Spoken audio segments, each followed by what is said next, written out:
Happy Friday, and welcome here to another edition of Husker Online Headlines. You're probably asking, where are we? We're not on camera. Where are we? We are in our studio, but our producer was unavailable today, so we are going old school. We're doing podcasts only. We will have the video up of just the audio track on the YouTube channel, but we're taking it back to the original roots of the Husker Online channel, where we were just a podcast before we decided to go on TV. Yeah, it's kind of refreshing to do every now and then. You don't have to worry about how you look or anything, right? Yeah, I mean, you have your shirt off right now. I can't believe it. Yeah. I mean, you're so comfortable. I don't have my shirt off. But this is there's some questions I need to ask you on this podcast. So we got a lot to get into. Let's get into it. Husker Headlines, as we do every week, we go through the main headlines that we want to hit on. And first and foremost, headline number one, the Big Ten does release the schedule for Nebraska, in the rest of the conference for that matter. And, we learned some pretty key important dates. Nebraska's opener, as we knew, was always going to be at 8 o'clock on ESPN at Arrowhead Stadium. But the home opener against Akron will be at night, which I think a lot of people are always excited to get that home game to open the year at night. A long day of fun and tailgating. Then you've got the Houston Christian game. That's an 11 a.m. on FS1. The Akron game's a BTN game. Akron game's at 6:30. 6:30 on BTN. Houston Christian will be an 11 a.m. FS1 game. And that's the kind of game with that kickoff time, that's going to really test that reentry policy. Okay, please elaborate on that. Meaning, if Nebraska is comfortably ahead at halftime against Houston Christian. Yeah.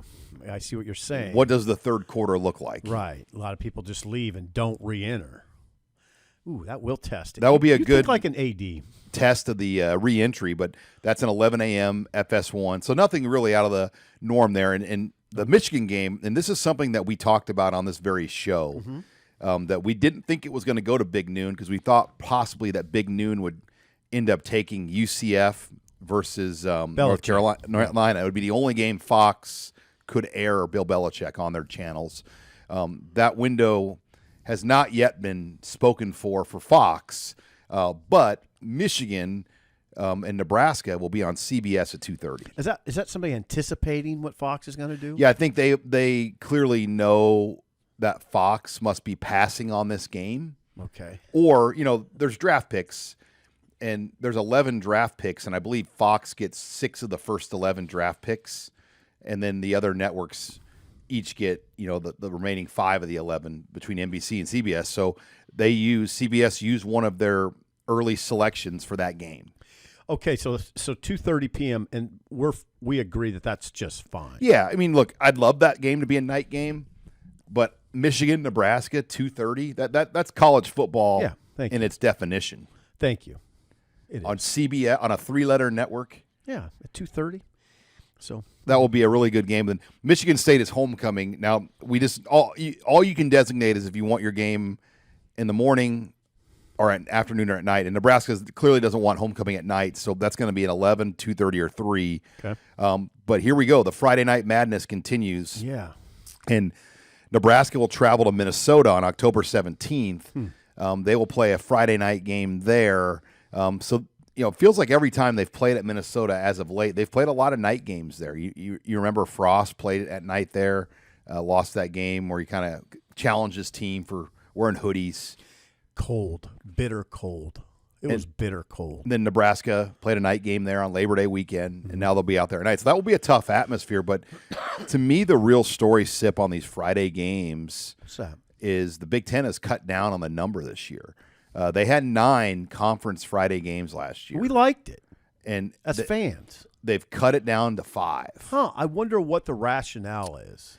I don't know if there was pushback from the ADs to do this, and they had to compromise a little bit, or maybe the Big 12 needed more Fox spots. So the Big 12 on the flip side is going to add significantly more Friday games. So we'll be watching Big 12 games on Friday. I think this show agrees that Friday night window is a good one. It's a good one for a lot of people.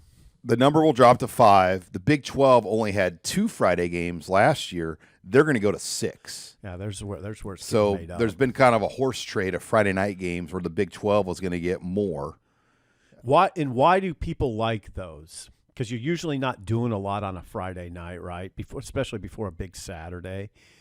It's a time where you can kind of halfway get away, right? Yeah, there's not. I mean, for me, it was really fun on a Friday on the road, especially to sit in a sports bar and just watch one Big Ten game. Yeah, or then when you're done at the sports bar, go watch the second half. But in the comfort of your hotel room. 8 teams will play in the 5 Friday games. Minnesota is in 2 of these games, and so is Rutgers. But the Big Ten has been able to get USC and Oregon and Nebraska, Washington, and Iowa as kind of the main teams to anchor the Friday night games this year. Oregon and USC will host Friday night games, as will Washington. But I think that's one of the deals when you talk about these cross-country trips. Yes. They like to put, a team that's traveling in a Friday game because then they have Saturday to kind of recover and Makes get there. sense. On the other hand, there's Nebraska that plays at Maryland the week before they go to Minnesota on Friday. Now, some people are going to say, what? Oh, that's not good. They have a back-to-back road trip on a East, short week. They have an East Coast trip followed by a short week trip to Minneapolis. Bill Bush on my show today played that down completely. He said it's really not that big of a deal. I think that's a media thing. I think we can overthink that sort of thing and say, it puts them at a disadvantage. Yeah. So ideally, what do you think, Mr. I think Media Man? The Maryland game will end up probably. I mean, if I had to guess, it's going to probably be a noon game or 11 a.m. game, and so that game would end at 2:30 Central. Okay. Nebraska, if that's the case, Nebraska would be back in Lincoln by dinner time. Yeah, I was going to say latest 8 o'clock. Well, it's a 2.5 hour. It's sooner than 8. 2.5 hour flight. I mean, and it takes a little hour and a half to kind of get on the plane and get out of there. So yeah, they'd be back by dinner time. Now, if the Maryland game's at night, then you got a problem. Well, how big of a problem though? No, I mean just the body clock and the because you're essentially going to lose 2 days on your body because you're traveling to go to Minnesota on Thursday. Yeah. But it wouldn't surprise me. Like last year for Iowa on a night game on a Friday. Matt Rule, they travel late. If you remember how late they got to the hotel on the Thursday of Thanksgiving. That's right. It wouldn't surprise me if they kept that same approach where they just literally do everything pregame in Lincoln. Yeah. And then go. And then get on the plane, then go right to the hotel, have their snack, and go to bed. So, yeah, I guess that we'll just watch that. I guess what you're watching is the Maryland kickoff time. And if it's at night, maybe you've worked your way, not worked your way, but maybe the Big Ten has put you a little bit of a disadvantage. I just think it's overblown. I think you can overblow that conversation. I really do. But yeah, you would like to have seen maybe one game be an NBC night game, and that still could happen. Nebraska has UCLA, they have USC. I mean, they have some other opportunities that could be that NBC night window. But that leads me to our next headline. I want to get into headline number 2 because I do want to talk about Black Friday and the Iowa game as our second headline. But before I get to that, Husker Online Headlines is brought to you by Brunt Workwear. And if you've not tried Brunt, not only do they have premier boots, all different colors, all different shapes and sizes, and these are high-quality work boots. You get a pair of these boots, you know what you're getting when you get a pair of Brunts. But they also have great clothing that you can wear to work. Sweatshirts, jackets, T-shirts, hats, you name it. They will outfit you for work that needs to get done. And if you've never tried Brunt before or not familiar with Brunt, check them out on their website. Go to brunt.com, and we're going to give you $10 off. Excuse me, that's bruntworkwear.com, bruntworkwear.com. And we're going to give you $10 off your order of Brunt. That's at bruntworkwear.com, promo code Husker. Type in that promo code Husker at bruntworkwear.com, and you're going to get $10 off your order of Brunt Workwear. Thanks again to Brunt for sponsoring us here on Husker Online headlines, but I do want to get into Black Friday now for headline number 2. This fires you right up. Well, Nebraska and Iowa will play on Black Friday, as we know, but that game has been set this year for an 11 a.m. CBS game. And, a year ago, that was the night game on NBC. The year before, it was the 11 a.m. game in Lincoln. So are we in this rotation where Nebraska is going to get the game at 11 at home and Iowa's going to get it at night? I don't think you want to whip yourself into that frenzy. I don't, because it's a very limited sample size. I need it to happen in 4 more rotations before I start getting angry about it. Like Indiana-Purdue got the night game over this game. But now, why is that, though? Again, what we don't know is the picks, and maybe CBS picked before and chose that game. Chose the Iowa-Nebraska game. Yeah, because NBC has the Indiana-Purdue game. Because, and look, Indiana could still be good next year, but Purdue's not projected to be. That is not it's a little mystifying to me why Indiana-Purdue gets a night slot. No, does anybody care about that rivalry outside the state of Indiana? The old bucket or Oaken bucket game or whatever it's called. I'm not disrespecting either team, and I'm not even really disrespecting the rivalry. It's just not a national rivalry. That should be an 11 a.m. game on CBS. Yeah, that's what I'm saying. Like, start your day off, Indiana-Purdue. That's what I thought. You're walking around, heating up your turkey in the microwave, watching football. Yeah. Nebraska-Iowa was beautiful at night last year. I mean, just the setting of it. Oh, I know it was. It was loud and intense and great TV. I get the Nebraska fan, the result, and I would say for us even, it was excruciating. We're media. We're not supposed to be emotionally wrapped up. That was as much emotion as I felt about a game since Michigan came to Lincoln and bulldozed Nebraska and just out-efforted them. Well, to see Nebraska dominate. And then piss it away. Excuse my Drop language. a punt and have like 8 guys miss a tackle. That, drop. And then Dylan fumbles. Right.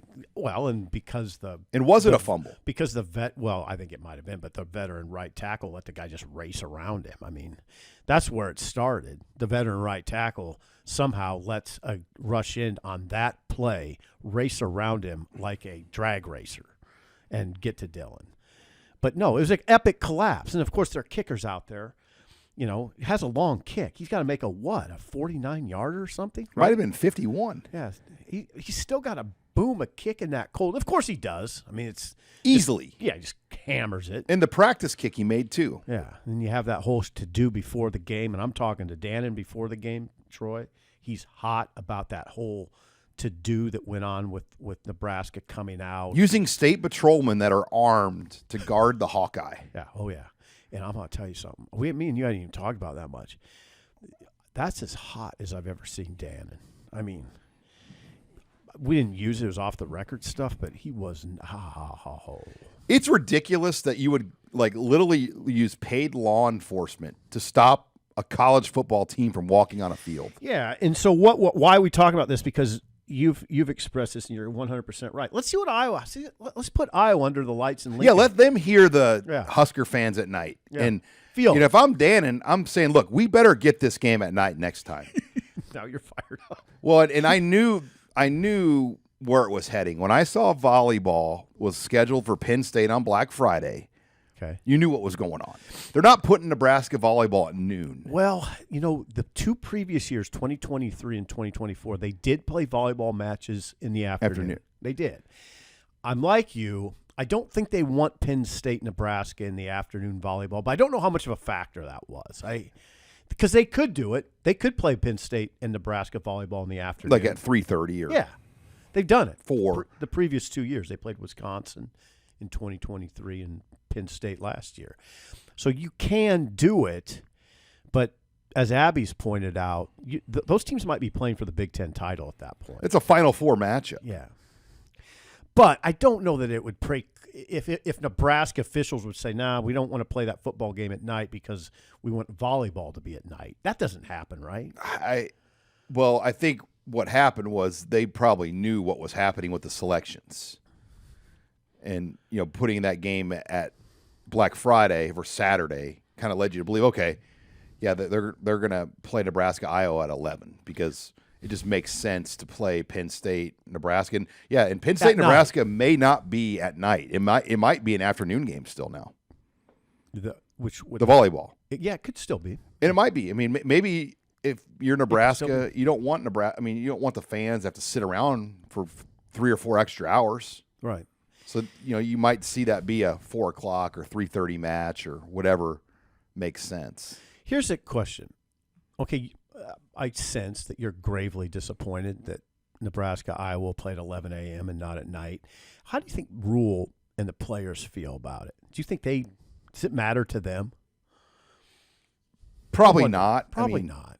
Just play the game, but it is senior day. I mean, it just would add to the emotions. And, I just think it was a huge advantage for Iowa to get the game at night. I do too. I couldn't agree with you more on this topic. And I will tell you this, if I were the coach or on the coaching staff, senior day, I'd want it at night.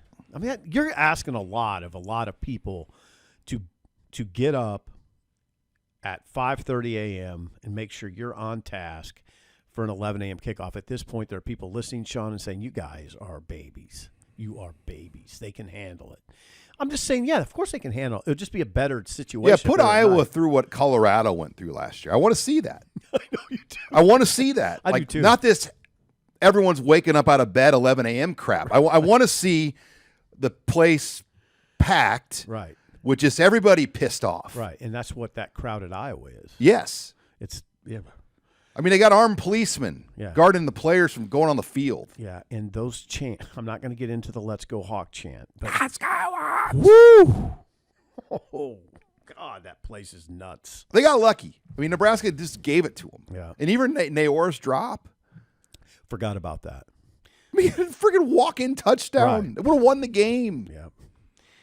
It was immensely disappointing night. And again, to reiterate, I don't get really angry. I don't, you got to kind of divorce yourself from the whole situation emotionally. But that was I was just disgusted. Like, don't get that way very often. I don't. A couple times in the last 2 years, and that was one of them. Well, and I truly believe this, that Ferentz's wins over Nebraska, over this post-I-Course era, or it has greatly helped, like, write the end of his career legacy. Like, if he loses a lot of these Nebraska games, you're looking at this guy a lot differently. He may not even be there anymore. If Nebraska hammered him at the end of the year like Bo was doing, no, he might be gone. Bo won 3 of 4. Yeah, it would have. You're right. It would have affected Ferentz's legacy had he lost those games in recent years. But instead, he's dominated the Heroes Trophy and over Nebraska, and it really changes how you look at him, because they go to a better bowl game when they beat Nebraska, and then oftentimes they will win those bowl games. And then there's that repulsive sort of narrative that you could feel it in the stadium when Nebraska started making mistakes. Nebraska was leading that game. Was it 10-0? They were a score away from clearing that stadium out. If they get up 13 or 17-0, but then they miss a field goal to start the second half, right? And then they drop the punt, and you can feel the momentum in the stadium. And not only that, you can feel the fans, the vibe being, here we go again. Here we go again. We're going to win this game. They're down, and they know they're going to win. That's what I don't like. They're down 7. They're down maybe 10-3.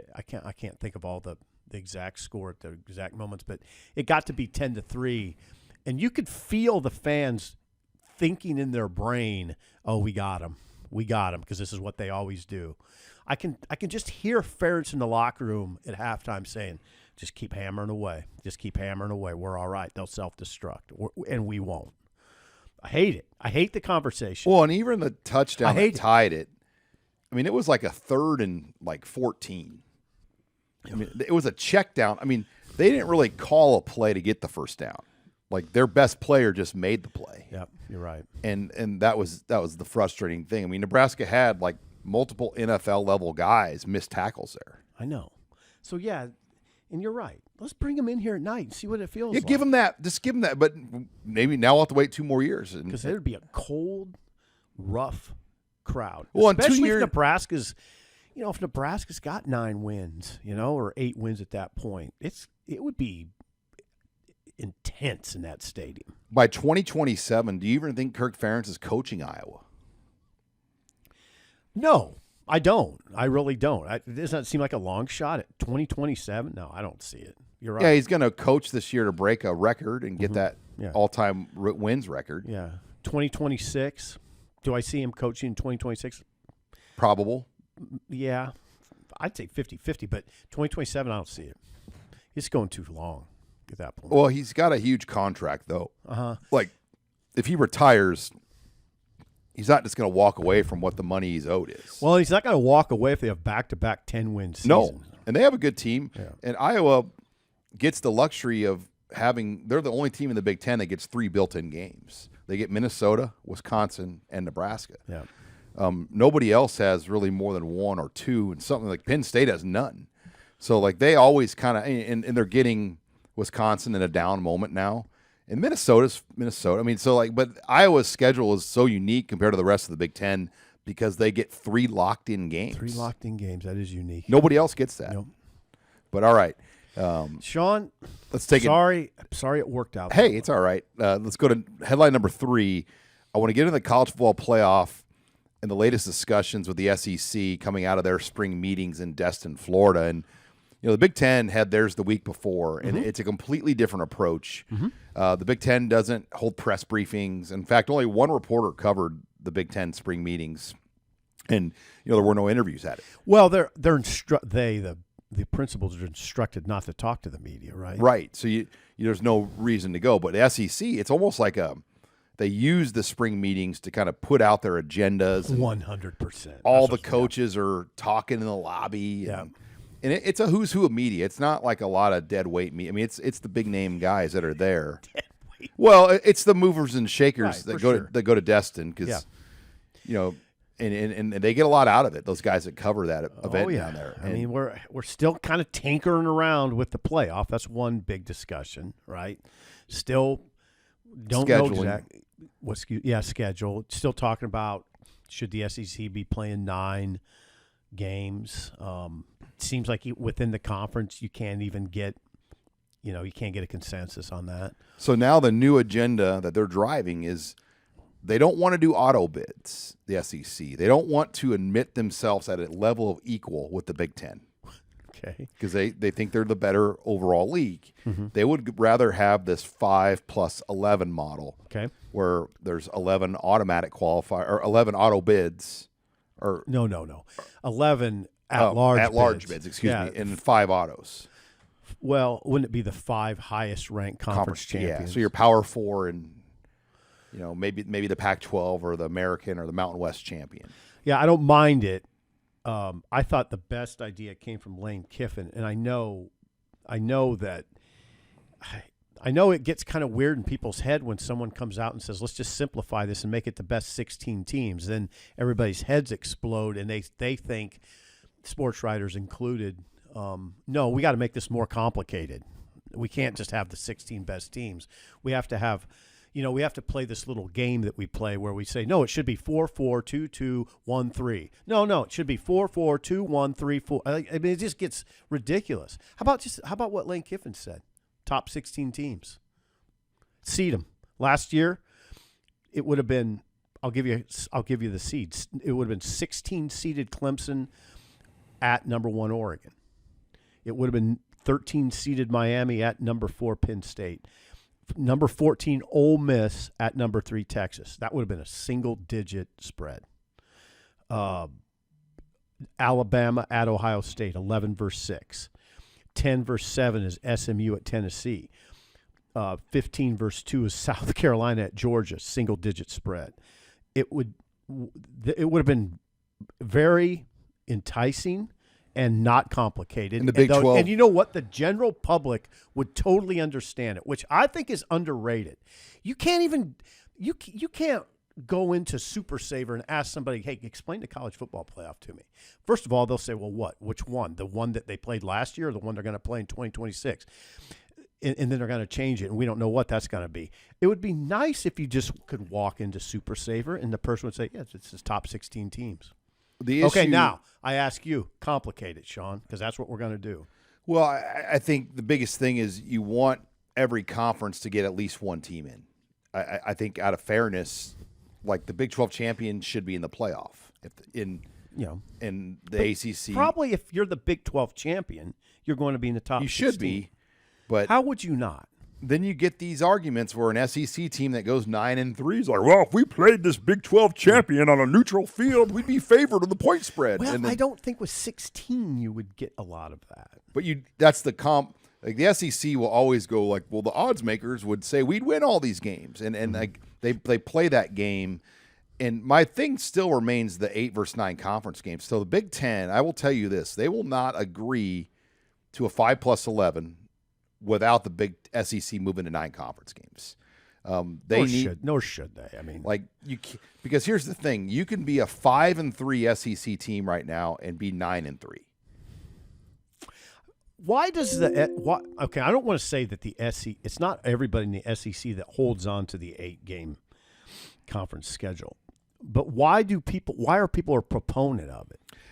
I think the coaches know how much harder it would be to add a 9th game. Mm-hmm. They also use the excuse of their built-in rivalries, like Clemson plays South Carolina, right. Georgia plays Georgia Tech, right. Florida plays Florida State. Yeah. You go down the line, Kentucky plays Louisville. Mm-hmm. I mean, so there's a few of those games that have to be played. Yeah, so South Carolina, they would play 9 conference games and have to play Clemson too. But most Big Ten teams do play 9 plus 1 Power 4. On the outside, though, the 2 teams that have won the national title the last 2 years, Ohio State and Michigan, did not play a single Power 4 non-con game. Right. And so that kind of upsets the SEC, I'm sure, that they played 9 Big Ten games and 3 easier power non-conference games. But I think you've got to get these things leveled. The ACC still plays 8. I know. Gets forgotten. They don't. Yeah. No, it would make sense to me if everybody just said we're going to play 9. And then Brian Kelly said, I want to do an SEC versus Big Ten scheduling agreement where we play one another. And he's saying that because he in his heart thinks they'd win most of those games. Okay, so what Kelly said is in fact, he said let's play 9 conference games and have a scheduling alignment. He said that. Yeah. Now, he said I'm speaking for the room. Then it became clear, no, he wasn't speaking for the room because some other coaches came out and said, wait a second. Like Beamer at South Carolina said, wait a second. I'm South Carolina. You want me to play 9 conference games, Clemson, and a Big Ten team on my schedule? He said it would be like the Kansas City Chiefs playing the Green Bay Packers in a Week 18 game, an 18th game, and nobody else having to do it. He goes, why would we want to do that? He handled it really well. He said, great, we can do that, but this is what we would have to do. Think of South Carolina's schedule. They'd have to play 9 conference games, Clemson, and a Big Ten team. That's not fair, right? No, but the biggest thing is that do you understand? They'd be on a level conference playing deck at least with 9 because I do think a 9th game really does add more clarity. Yeah, it does. But I don't think there needs to be an SEC Big Ten schedule alliance.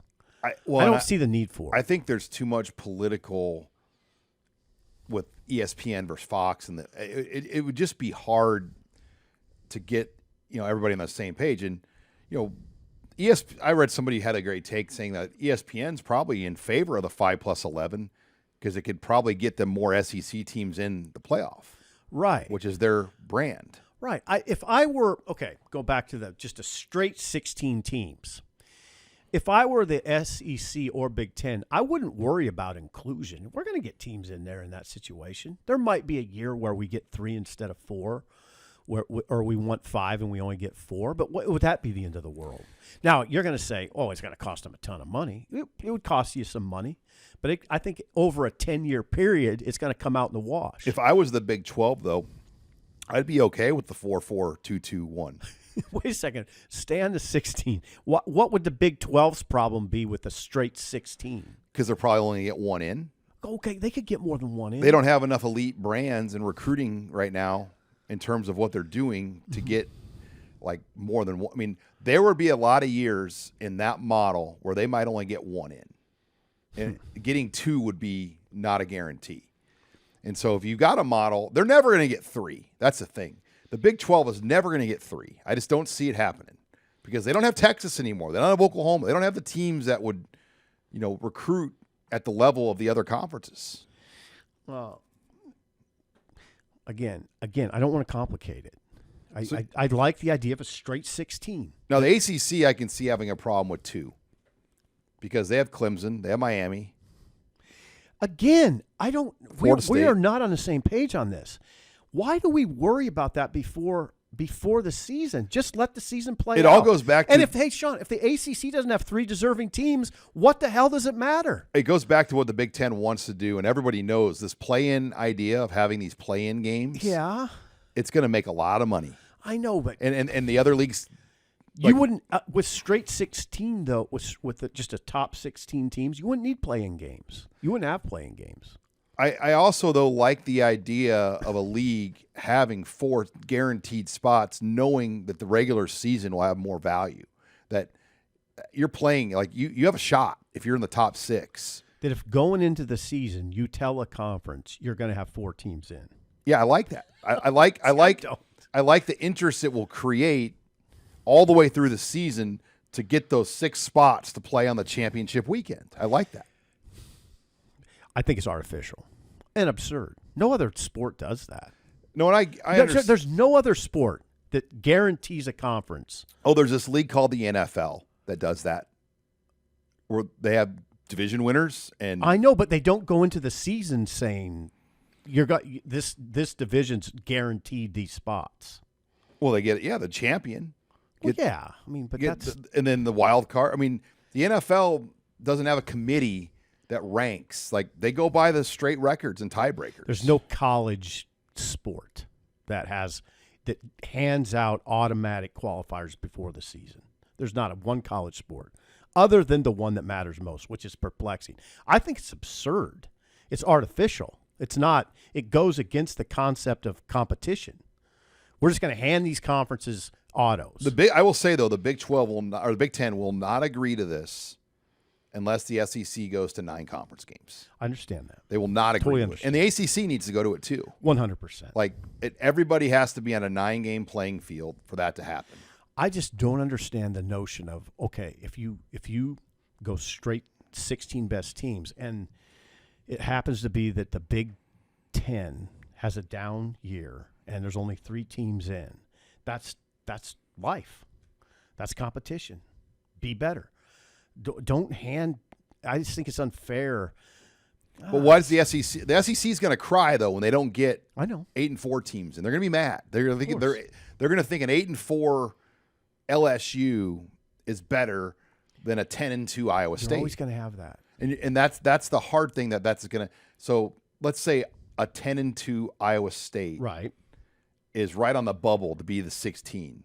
Could happen. And then LSU or somebody's 8 and 4, and they played premium competition. What you don't like is a committee determining. Yeah, and so then it becomes this eye test where the eye test, and what the eye test is like. Yeah, the teams that recruit and have the most money get the nod over maybe an Iowa State. I like the fact that the Big 12 can at least have 2 in, and then they will have an opportunity even for an at-large bid.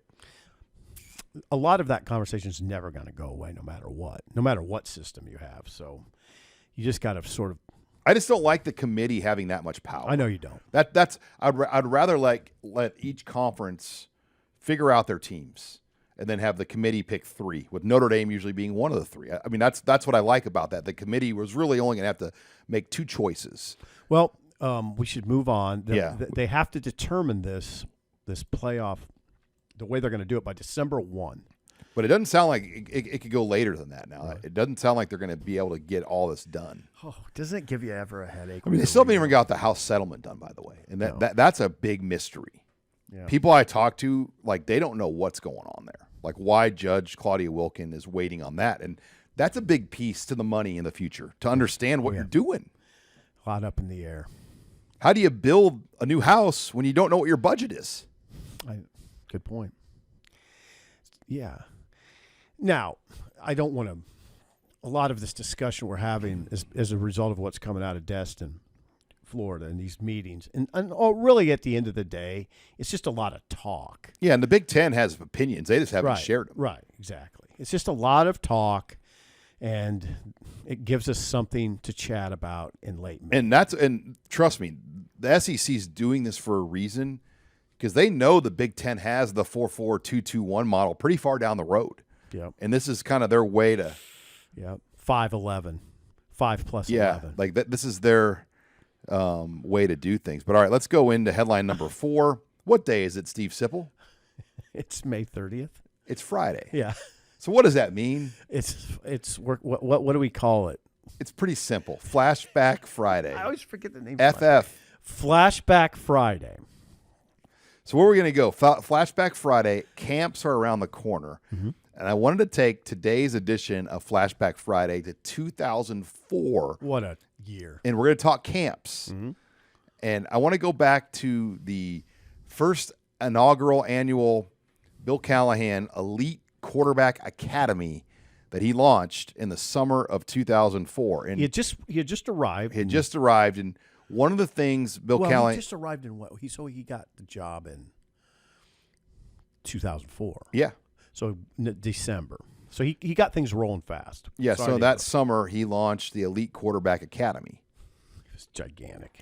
And his thought process was like, look, we need, they're switching this new West Coast offense, and they needed to be able to see and identify, more developed high school quarterbacks. And there just weren't a lot around here in this part of the country in terms of local quarterbacks. So they created the Elite Quarterback Academy, and it was really the only one of its kind where a school held a specialized QB camp. And this wasn't just like a one-day car wash camp. Like now when you go to a camp, they're all the same. They're $50. They're 3-4 hours long. You get a T-shirt, you test, you leave.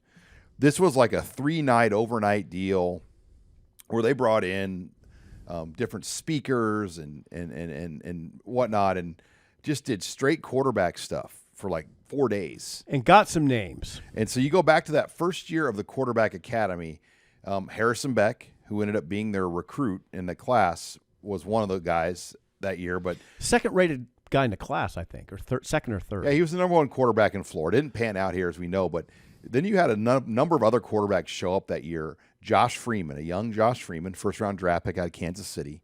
Blaine Gabbert, eventual first-round draft pick out of St. Louis. The late Ryan Mallett, who ended up being a standout at Michigan and then Arkansas, and played in the NFL. Passed away tragically, though. They were all here. They were all here. And there were other ones. I mean, those were just some of the notable names that came. But they invited quarterbacks from around the country, and there was not really anything like that for quarterbacks. It was a monster deal here. Bill Callahan came in and just started shaking things up in a good way. We had never seen anything like this here. Right? No, and even locally, like there was a good quarterback named Phil Bates, ended up being a receiver in college and played for the Seahawks. LaTravis Washington was there and ended up not being a quarterback in college. Safety. But there were maybe 50 to 100 quarterbacks that came in that range, and a lot of them were Division I. Yeah. I remember it vividly, and it was also – and Jay Norvell was big in that. I mean, Jay Norvell was the offensive coordinator. He was critical. Was he did he coach quarterbacks? Yeah, he ran the camp and coached quarterbacks. Jay coached the quarterbacks. I do remember this too.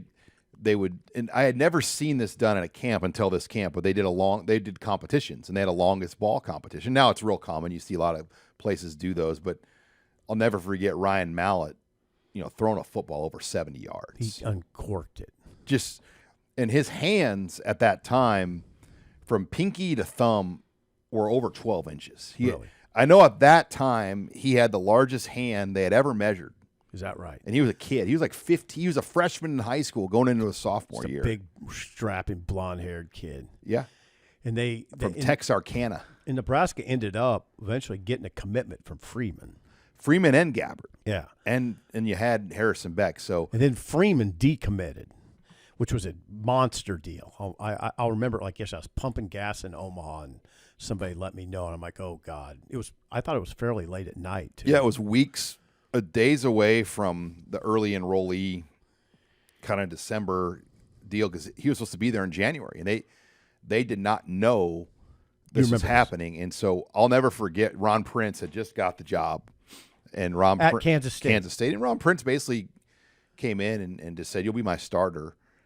And Nebraska had Harrison Beck and Zach Taylor at that time, and I think they knew that it would be harder to start early at Nebraska. So they decommitted, and they sent a text message to Nebraska: "We're not coming. Please don't call." Ouch. We're not coming. Please don't call. It was a bit of a hammer. He got good. He became a very good quarterback. Yeah, and I wouldn't say he had the best development at Kansas State. I mean, if he ended up being a first rounder, but he was huge, like this physical size of him, and if he was in like a big time college program that was winning more, it would be interesting to see how good he would have been. For sure. Gabbert turned out to be excellent, just excellent. Mallett turned out to be a starter. Harrison just didn't work out. I mean, Gabbert was playing not that long ago. He was still on rosters. Yeah, he was another big. Good. Did you go down to Columbia for the old Nike camp when Blaine Gabbert was down there? No. I thought you went down to the. I don't think I did. There was a Nike in like Trevor. I'm trying to think. Blaine Gabbert was there though. Trevor Robinson was there at that camp. You had a lot of top area guys that took part in it. If I was there, I don't remember it. I hate to say, embarrassingly, but there's some things I don't remember. A lot's transpired since 2004. But, yeah, that was a time. Then there was that funny moment. This was the moment, too, where we were there. Bill let us in for some of the camp. And all of it. I was there for the whole thing. Yeah, and a grown man showed up at the camp. In a Tommy Frazier jersey. And was throwing left-handed and right-handed. So here's the deal. This guy had been emailing, the coaching offices and calling about the quarterback. He was an adult, a grown man. And he wasn't all there, to the point where I think they were concerned about having this guy And he showed up. And he shows up in a Tommy Frazier jersey. Because he thought this was like his big audition. To do what? To try out and get a spot at Nebraska as a quarterback. And Callahan's talking to me, and I thought he was like kidding. And he we're along the fence, and he leaves the fence area. And they call the cops. They called Kaz down. Somebody go. You remember the line? Go get Kaz. Go get Kaz. And then you had Jay Norvell, and they were just kind of trying to entertain this guy until some police came and got him out of there. So here you have Jay Norvell, who's now a Division I head coach. He's been at Colorado State, Nevada, former Iowa Hawkeye. Kevin Cosgrove, Barry Alvarez's former DC. They're working this guy out. Like, they're just trying to, keep him on ice. Remember Norvell? You could literally Norvell saying, look at this guy. He throws with both his right and left he starts hand. throwing both hands. He's ambidextrous. And this guy was wild. It was a wild little scene. And then eventually some campus security or the UNL police came and kind of said, hey, this is only for kids. And, they had to get this guy out of there. But we saw it, though. You had this grown man. You were standing next to Bill Callahan at the time, and this was all going down. Can you imagine, Dana Holgerson and Glenn Thomas, working out an old man? I mean, I guess in this world, anything could happen, And that it happened. It was strange. We saw the guy out there. Oh, yeah. He did not look like a football player. No, I didn't think that much of it at the time, until Callahan said, "Somebody go get Kaz to deal with." I mean, they were worried this guy could harm somebody. Yeah, he just didn't know what they were getting into. Right, and Kaz evidently was kind of like the heavy. Kaz was kind of a stocky pit bull looking defensive coordinator. Chicago kind of gruff. Yeah. But I bring up this camp, Flashback Friday, because Nebraska's, they created that quarterback camp years ago. Well, Matt Rule's trying to kind of do his own thing that now. With the 7-on-7 event, where they're going to have, around 16 teams from around the country. And these aren't just any teams. These are some of the top 7-on-7 teams in America, where there could be around 54 and 5-star guys that take part in these games. It's innovative, right? You're trying to be innovative. It's not necessarily totally groundbreaking, but it's pretty innovative. And it's Matt Rule just doing what he can to get those players to get here and look at it. To get here and look at it and maybe help you get this program over the hump. Because that's, let's face it, quarterbacks, that's a lot. They can help you get over the hump. Yeah, that's what you're hoping Dylan Raiola can do. But you need a lot more than that. Like, who would have thunk in 04 of those 4 quarterbacks we mentioned, Harrison Beck was the worst of the 4. Yeah, it's unfortunate. And because he had a lot of talent. You know, that's what's nuts to think about. Like, they had Ryan Mallett, Josh Freeman, and Blaine Gabbert, and 2 of them were committed. Right. Both first-rounders. Right. To Nebraska. I know. I mean, people don't always want to recognize this, but Callahan was a lot closer to getting it figured out than anyone really has. Oh, yeah. You don't have to convince me of that. I mean, he put talent on that roster, and they were good. These teams that, when you think back on these teams, like that team that went to Arrowhead and almost won the Big 12 title, it was a good team. They're loaded. Yeah, it was a good team. But when you look back on that lineup, you look back at that game, you say, ooh, Nebraska had some guys now. And then those early Pelini teams, that's were Callahan guys. A lot of those guys were Callahan guys. Not all of them. If those coaches listen, I'll get a call. But a lot of those guys were Callahan guys. I saw Eckler at Kansas. When he was at Kansas, we ran into him at a hotel at a camp. We were at some camp in Florida, and I talked to him at the lobby at the Marriott, and he said, make no bones about it, Sean. When we took over at Nebraska, that was not a rebuild job. No. He goes, the shelves were stocked. They had some dudes. Like, we had players. Yeah, they had some dudes. So, no, Bill did a good job. We always talk about it. You don't need to belabor the point, but Kaz was probably his downfall. Yeah, and he wasn't politically aligned. Like, Osborne basically just refused to kind of come around those 4 years because of Peterson. Yeah. Hold on now. I thought Tom was fair with Bill, though. Well, when he became the AD, yes. Yeah. But I'm saying the 4 years that Peterson was there before, Osborne was not going to go around Peterson. No. He sent his tickets back. Yeah. Oh, yeah. There was all of that. I mean, there was a lot and he was in Congress, to be fair, but he distanced himself from the dialogue. Yeah. At that period with what happened to Frank. And then he was asked to be the AD to come in and obviously save the thing. My hesitancy in going all in on that Tom was actively trying to, like, distance himself emotionally from the program.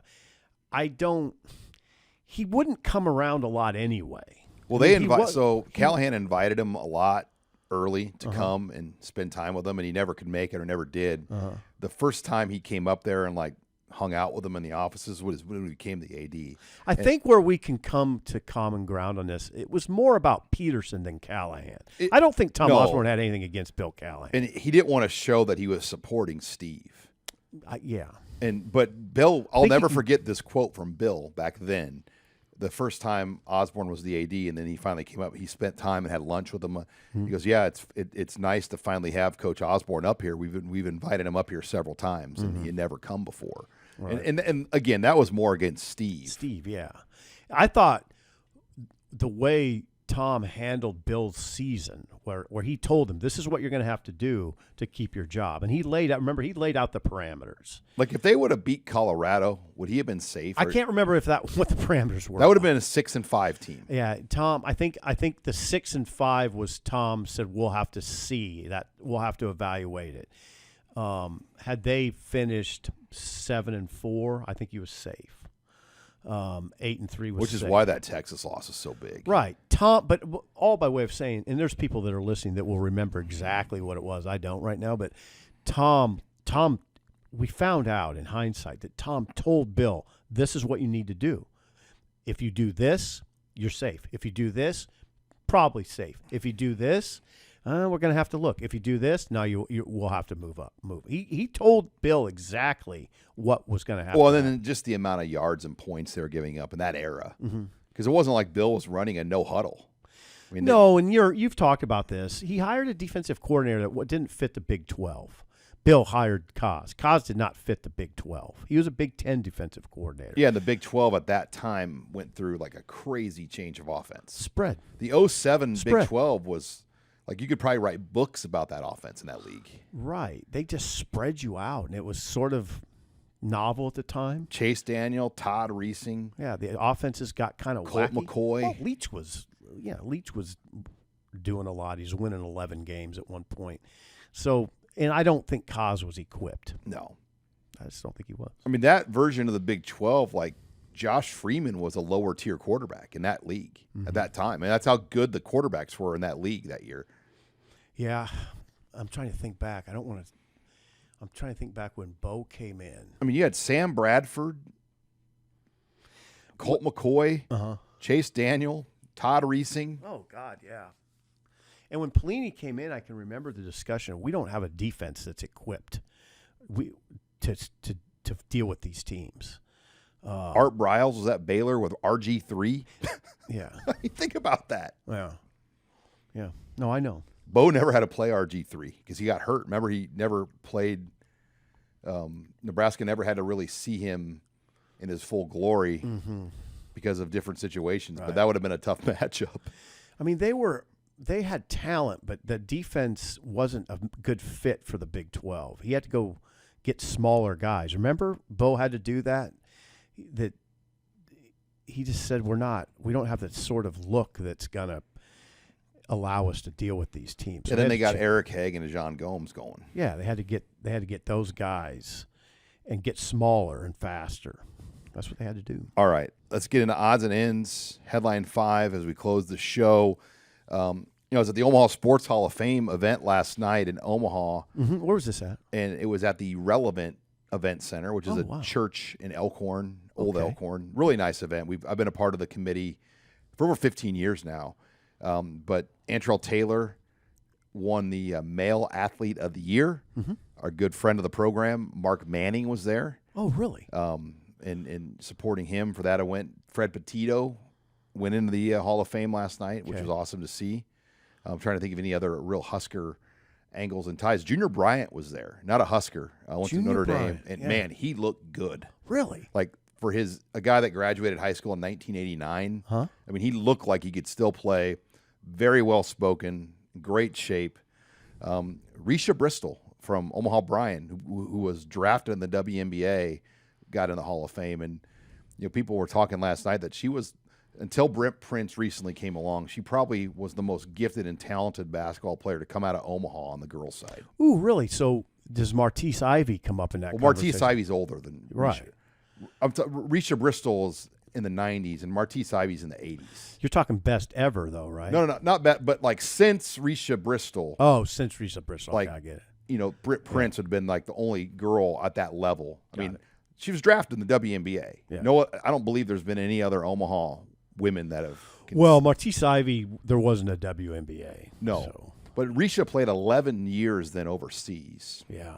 Wow. She picked Arizona over Nebraska back then. I remember it vividly. Angela Beck, she wasn't on board with her sister ended up playing, though, for Sanderford. But, yeah, it was cool to catch up with Risha. She's an official. Okay. And she wants to get into football officiating, and she's reffing football games. So it wouldn't surprise me if she found herself on a fast track. Good there. for her. Yeah, it was good to see. No baseball discussion?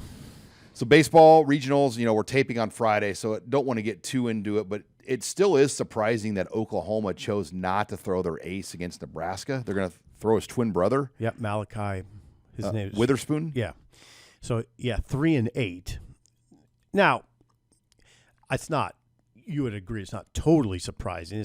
It's Oklahoma deciding that if we're going to win this, if we're going to beat North Carolina, we got to throw our ace against them. And Kyson Witherspoon is the ace, and he's a 2.47 ERA. He's projected as a top 10 draft pick. So Nebraska avoids that major break. Major break, I think. I mean, I wouldn't. We don't need to get too far down the road here, but I think Nebraska will make some noise in this thing. I think they could win a couple. It's just it's a tough ask, obviously, to knock out the number 5 national seed North Carolina, but not all of the top seeds going into these super regionals are going to win. Somebody's going to get knocked off. And look, Nebraska beat Vanderbilt this year, number 1 team, 100% shots. Nebraska was 6-2 against ranked teams. Nebraska, got a nice win over Oregon and their ace. Yeah, they took down a Michigan State ace who was Big Ten Pitcher of the Year. So they are battle tested. They're dangerous. And that's, Will Bolt he doesn't schedule like Iowa. That's why Iowa's not in the NCAA tournament. Iowa had a good record, but they didn't schedule in the non-conference. And Will Bolt has always been aggressive to make sure his teams play these good teams early. Oh, I think Nebraska, I mean, obviously they feel really good. They've won 5 straight going into the tournament. Brockett and Ty Horn are going well, 2 starters. Horn was fabulous. Horn was amazing in that championship game of the Big Ten tournament. Amazing, 8 innings. And he's a big-time pitcher. He's starting to – I mean, that was by far his best moment. Maybe he can have another great moment in North Carolina. So we got regionals all weekend. Softball loses, but Jordy Ball, National Player of the Year? National Player of the Year. Yeah, I talked to Rhonda this week. She was at an event I was at, and their mindset is, God, it's tough, though. She said, listen, it's painful. And now we got to watch this we got to watch the Women's College World Series. And when we watch that, it's going to be painful. They got a really hard matchup. To have to play that Tennessee pitcher for 3 games in a row. Carlin Pickens. She was amazing. She's amazing. But Nebraska, and this is what that Rhonda says, is Nebraska played Tennessee on even terms. That was Tennessee's a 9-time Women's College World Series participant. 9-time. Nebraska played them even. Nebraska knows what it has. They're good. They know they're good. There's a lot of anticipation for next year. The kids are already anticipating it. So Rhonda knows she's got a good thing going. Jordy changes a lot. Not everything. I mean, it's not – I always am hesitant on this. They have other good players on that team. I mean, it can't just be Jordy. But Jordy was the difference maker. ridiculous. Oh, God, she's something else, yeah. So lots on Husker Online throughout the weekend, particularly follow the baseball. Carter Owens will handle the coverage for us this weekend. But is the big horse ready? Yeah, he's ready. Okay. He's the former bullpen catcher. He's the former bullpen catcher. He was a high school and college. He was a high school teammate of Jackson Brockett, who will be pitching today. Nice. So Carter will be into it. He'll be ready to roll. Yeah. The 4 big o'clock. horse. 4 o'clock. All right. For Steve Sipple, I'm Sean Callahan, and again, we'll have the show up as well on the YouTube channel, just as a audio stream. But you can get it on anywhere you can find podcasts like normal. For Steve Sipple, I'm Sean Callahan, signing off for Husker Online Headlines.